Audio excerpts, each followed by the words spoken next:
Today we continue to bring you the interviews with each of the candidates running to be the next governor of New Mexico. 5 Republicans and 1 Democrat are in the race for the state's top job. Michael Herzenberg sat down with Republican candidate Pete Domenci Jr. As part of our series interviewing gubernatorial candidates for the next election cycle, I'm here with Pete Domenci Jr., who's running for the Republican nomination. Thanks for joining us. Thanks for having me. Good afternoon. Why should our viewers vote for you? This is an important primary election, and I think I'm the most qualified of 5 otherwise qualified Republican candidates. My qualifications are 25 years of experience dealing with critical issues throughout the state of New Mexico and dealing with those issues and interfacing with the state of New Mexico, local communities. That kind of experience is not duplicated by any of the other candidates. Well, how would you respond to those people who say you have no direct government experience, no elected office, and they say that you're running on your father's name?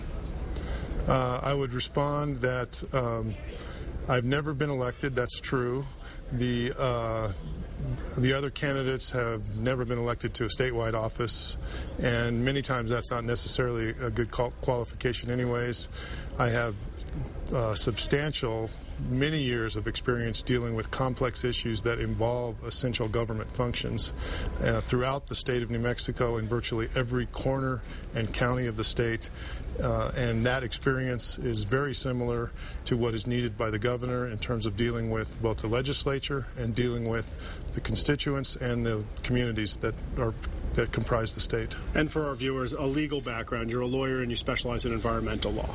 I specialize in environmental law and work on many projects that provide jobs, key jobs, or the key functions to businesses throughout the state of New Mexico. What are your priorities if you're elected governor of the state of New Mexico?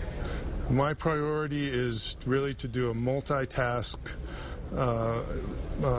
job to clean up the issues that will be left and will be in place for the next governor, which will be both ethical and fiscal, and at the same time move forward on jobs and education.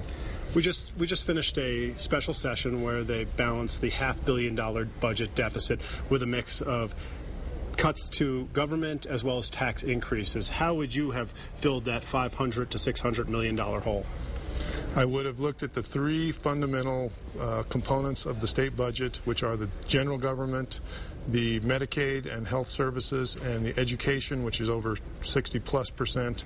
And in each one of those would have identified cuts and put not necessarily across the board, but targeted cuts throughout state government in all 3 of those major components that comprise the $5+ billion state government. So no tax increases? So no tax increases. We've asked all the gubernatorial candidates this. Open government. It's easy to show for ribbon cuttings and the positive news, but will you be there without fail to answer questions to the media when bad things happen, when your administration makes a mistake?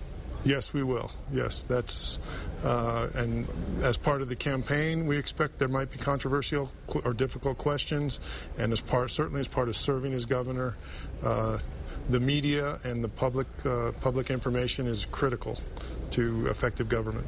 Okay, going to run down some quick legislation. Domestic partnership, that's been a hot button issue for the last several years. How do you feel about it? I oppose it. Embryonic stem cell research.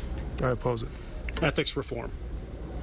I don't oppose it, but I don't think it's sufficient in the way it's been proposed. I don't think it's workable, and I don't think it's the complete solution. It might be a part of a much broader solution.